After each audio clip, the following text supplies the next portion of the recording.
Hello students, I hope आप सब बढ़िया होंगे और डिजिटली काफी नॉलेज गेन कर रहे होंगे। आज हम स्टार्ट करने जा रहे हैं एक्सरसाइज 7.3।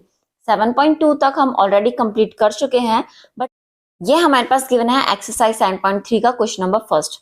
थोड़ा सा लेंदी है बट इजीली सॉल्व हो जाएगा। साथ के साथ वो कॉपी पेन सब लेकर बैठिए और प्रैक्टिस करते रहिए, क्योंकि आप खुद प्रैक्टिस करेंगे, खुद सॉल्व करेंगे तभी हो पाएगा। फर्स्ट क्वेश्चन का डायग्राम हमारे पास ऑलरेडी गिवन है कि ए बी सी एक ट्राइंगल है, that is an isosceles triangle. ठीक है, ए बी सी एक आइसोसेलेस ट्राइंगल है, बी सी बेस के साथ है और बी सी बेस से ही एक और ट्राइंगल ड्रॉ किया गया है, that is D B C. ठीक है, ये पॉइंट हमारे पास डी है। ए और डी को एक्सटेंड करने पर ये बीसी को पी पॉइंट पर इंटरसेक्ट कर रही है। ये नहीं कहा कि बाइसेक्ट कर रही है, याद रखिएगा। अगर ये कहते क्वेश्चन में कि बाइसेक्ट कर रही है, इट मींस बीपी जो है हमारी वो सीपी के इक्वल हो जाती, तब तो ये वाली साइड इसके इक्वल हो जाती, बट ऐसा नहीं कहा, उन्होंने सिर्फ इंटरसेक्ट कहा है क्वेश्चन में। ठीक है, अब देखिए एबीसी आइसोसेलेस ट्राइंगल है और ये वाली साइड हमारे पास इस वाली साइड के इक्वल गिवन है। ठीक है, नेक्स्ट क्या गिवन है हमारे पास कि डी बी सी एक आइसोसेलेस है जिसमें ये वाली साइड हमारी दिस वन साइड के इक्वल है। ओके, अब चलिए जी फटाफट स्टार्ट करते हैं। सबसे पहले हम लिखेंगे कि हमें गिवन क्या है। गिवन क्या हुआ, that is A B equal to A C. Next क्या चीज गिवन है हमारे पास, that is D B okay equal to D C. ठीक है, अब चलिए जरा सबसे फर्स्ट पार्ट निकालते हैं कि हमें क्या फाइंड आउट करना है या क्या शो करना है। सबसे जो फर्स्ट पार्ट है उसमें हमें शो करना है कि ट्रायंगल ए बी डी जो है इसके कॉन्ग्रुएंट होना चाहिए। ध्यान से देखिए जरा, कॉन्ग्रुएंट प्रूफ करना है हमें ट्रायंगल ए सी डी के। याद रखिए जो आपको शो करना है वो बहुत इंपॉर्टेंट होता है, क्योंकि उसी से हमें आंसर का पता चल जाता है। शो करना सबसे इजी चीज होती है, क्योंकि उसमें हमें पहले से पता है कि क्या आंसर आएगा। ठीक है, तो अब देखिए जरा डायग्राम में, अगर आप डायग्राम देखेंगे ए बी डी देख पा रहे हैं, ए बी डी, और हमें पता है सॉल्व करने का तरीका क्या होता है। हम हमेशा डायग्राम को ब्रेक डाउन करके देखते हैं। ठीक है, हम अपने डायग्राम को 2 या 3 पार्ट्स में डिवाइड कर लेंगे और फिर समझेंगे, that is A B and D. ठीक है, next triangle is what, that is A C D. चलिए जी इसे भी बना लेते हैं। This is A, this is D and this one is C. ये हमारे पास गिवन है। ठीक है, आप देख पा रहे हैं एंड आई होप आपको समझ में भी आ रहा होगा और वीडियो पसंद भी आ रही होगी। चलिए जी, अगर समझ में आ रही है और यूजफुल भी है आपके लिए तो लाइक शेयर जरूर कीजिए। आप चैनल को सब्सक्राइब भी कर सकते हैं और बेल आइकन दबाएंगे तो आपको इसकी हर वीडियो की नोटिफिकेशन भी मिलेगी। अब देखिए जरा, ये तो हमारे पास ऑलरेडी गिवन था। चलिए जी, अब नेक्स्ट एक चीज आप देख रहे हैं, एडी इस वाले ट्रायंगल में भी कॉमन है, एडी इसमें भी कॉमन है। इट मींस हम क्या लिखेंगे, यहां करते हैं प्रूफ। लिखने का तरीका बहुत इंपॉर्टेंट है, इसलिए इन क्वेश्चंस को लिखकर ही प्रैक्टिस करनी चाहिए। ठीक है, देखिए जरा, एक तो है हमारे पास A B equal to A C, next D B equal to D C. ये चीज इसके रीजन में हम क्या लिखेंगे कि हमारे पास क्या है, गिवन है। ठीक है, नेक्स्ट देखिए, अब एक और चीज हमें क्या मिली, दैट इज एडी इस ट्रायंगल में भी है और एडी इस ट्रायंगल में भी है। It means AD equal to AD इसी तरीके से लिखेंगे और इसका रीजन क्या देंगे, दैट इज कॉमन। तो आप देख पा रहे होंगे अभी अभी हमने जो पढ़ा था, कौन सा, फोर्थ वाला rule, side side side. So last में हम एक लाइन ऐड करेंगे बाय एस एस एस। ठीक है, कॉन्ग्रुएंसी रूल, इसके अकॉर्डिंग क्या हो जाएगा, triangle A B D is congruent to triangle A C D. अब देखिए जरा नेमिंग, ए बी है तो सेकंड ट्रायंगल में ए सी आना चाहिए। फर्स्ट से सेकंड जाने पर हमने ए बी लिया है, तो सेकंड ट्रायंगल में भी फर्स्ट से सेकंड पर जाने पर हमें ए सी लेना पड़ेगा। इसका मतलब बिल्कुल करेक्ट है। नेक्स्ट है डी बी, तो अगर हम यहां देखें तो देखिए जरा, थर्ड से सेकंड पर आ रहा है डी बी, डी बी किसके इक्वल है, डी सी के। इट मींस थर्ड से सेकंड आने पर डी सी मिला। इसका मतलब ये हुआ जो हमने नेमिंग करी है वो बिल्कुल करेक्ट है। और चाहे तो आप इसे जो आपको शो करना होता है वहां से भी डायरेक्ट लिख सकते हैं। इसलिए शो दैट जब भी क्वेश्चन आता है तो उसका हमें हमेशा फायदा ही मिलता है। ठीक है, चलिए जी अब आगे फटाफट सॉल्व करते हैं।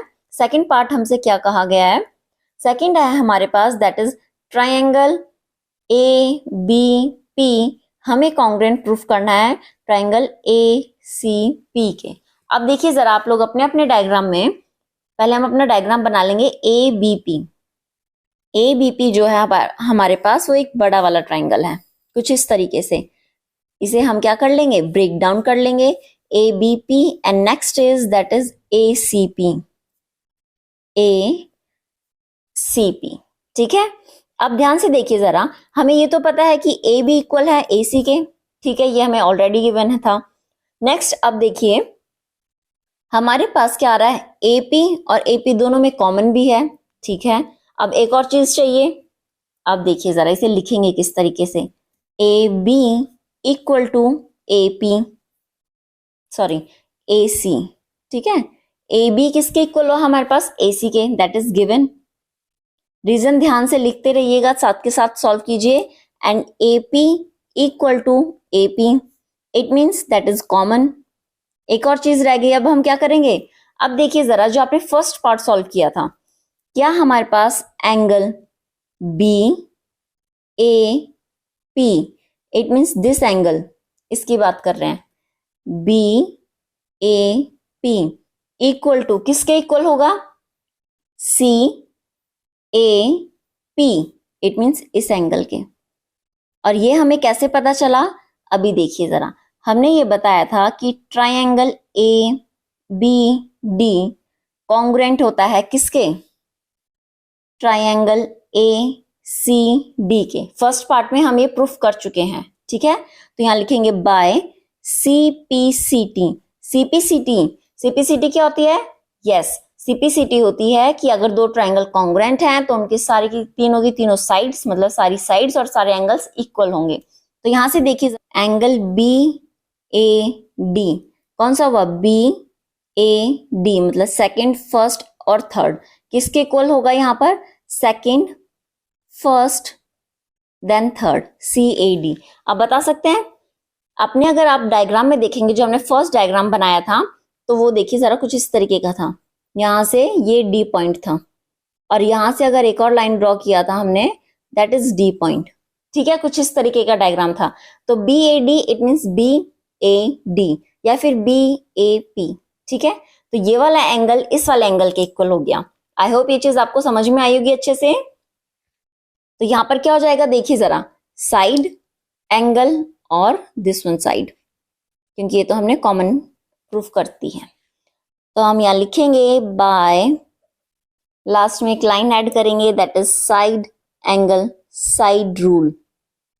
ठीक है, क्या हो जाएगा, triangle A B P is congruent to triangle A C P, that's complete. ठीक है जी, सेकंड पार्ट भी पूरा हो गया। अब नेक्स्ट हमसे कहा है कि जो ए पी है वो एंगल ए और एंगल डी को बाइसेक्ट कर रही है, ये भी हमें बताना है। चलिए जी देखते हैं आप कैसे करेंगे। लेकिन उससे पहले एक चीज देखिए जरा, क्या यहां से बी पी, ठीक है, बी पी किसके इक्वल होगी, सेकंड से थर्ड, इट मीन सेकंड से थर्ड सी पी के by C P C T. ठीक है, इसे हम फर्स्ट इक्वेशन लेट कर लेते हैं क्योंकि ये हमारे पास थर्ड पार्ट जब हम सॉल्व करेंगे उसमें यूज होगी। चलिए जी अब देखिए जरा थर्ड पार्ट को, उसे भी फटाफट सॉल्व करते हैं। हमें ये बताना है कि जो एंगल ए और एंगल डी है दोनों क्या हो रहे हैं, बाइसेक्ट बाय एपी। तो देखिए जरा ये एपी से बाइसेक्ट हो रहे हैं, ये चीज तो हम ऑलरेडी प्रूफ कर चुके हैं, तभी तो हमने ये एंगल दोनों को इक्वल लिए। ठीक है, एंगल ए का तो हमने क्या कर दिया, प्रूफ कर दिया है कि एपी क्या कर रही है, एंगल ए को बाइसेक्ट कर रही है।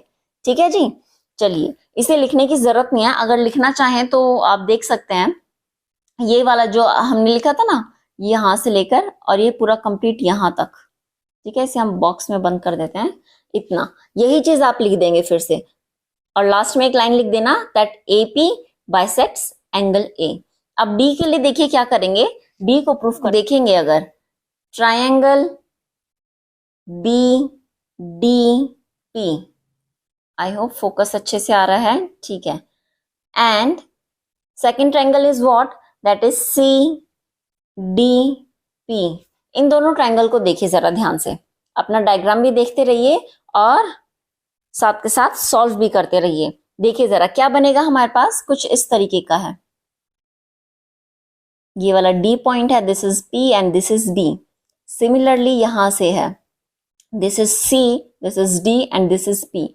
अब हमें पता है, देखिए बी डी इक्वल है सी डी के, ये तो ऑलरेडी गिवन था।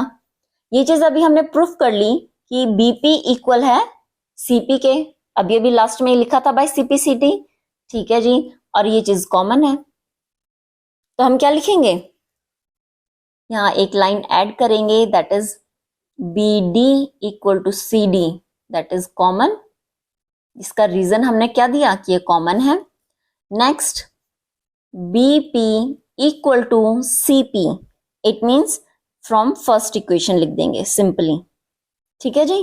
नेक्स्ट थर्ड क्या होगा, डीपी इक्वल टू, अच्छा ये तो गिवन थी, सॉरी, ठीक है। यहाँ पर क्या लिखेंगे, गिवन है डीपी इक्वल टू डीपी, और ये हमारे पास क्या आएगी, कॉमन आएगी। तो बाय साइड साइड साइड, दोनों ट्रायंगल कैसे हो गए, कॉन्ग्रुएंट हो गए, ठीक है। अब दोनों ट्रायंगल की नेमिंग कैसे करेंगे, अगर हम लिख रहे हैं बी पी डी ट्रायंगल, कौन से ट्रायंगल के कॉन्ग्रुएंट होगा, देखिए B P D, it means यहां से स्टार्ट करेंगे सी पी डी से, triangle C P D. I hope अब आपको नेमिंग करना तो बहुत अच्छे से आ गया होगा। तो अब यहां ध्यान से देखिए जरा, क्या एंगल बी डी पी, कहां गया B D P, angle B D P मतलब फर्स्ट थर्ड सेकंड, तो यहां से भी first third second. B D P कौन सा एंगल हुआ हमारे पास, this one angle. C D P कौन सा हुआ, दिस वन एंगल। दोनों इक्वल प्रूफ हो गए, और दोनों इक्वल प्रूफ किस वजह से हुए, लिखेंगे यहां पर बाय सीपीसीटी। तो लास्ट में लिख देंगे देयरफॉर, जो हमारे पास एपी है, या फिर यहां लिखेंगे डीपी, बाइसेक्ट्स एंगल डी। ये हमने क्या कर दिया, प्रूफ कर दिया लास्ट में, ठीक है। आई होप ये आपको समझ में आया होगा। एक लास्ट पार्ट बचता है, that is AP is perpendicular bisector. ये क्वेश्चन थोड़ा लेंदी था, इसलिए थोड़ी वीडियो हमारी लंबी बनी है, ठीक है जी। अब देखिए जरा हमें क्या करना है, एपी क्या है, परपेंडिकुलर शो करनी है हमें, किस पर, बीसी पर। चलिए जी कर देखते हैं। परपेंडिकुलर बाइसेक्टर है, बाइसेक्टर हम ऑलरेडी बता चुके हैं कि बीपी इक्वल हो गया सीपी के, इसलिए बाइसेक्टर है। अब देखिए ध्यान से, यहीं से देखेंगे एंगल बी पी डी, ये देखिए बी पी डी एंगल किसके इक्वल होगा, एंगल सी पी डी के, सी पी डी, यहां भी लिख देंगे by C P C T, ठीक है।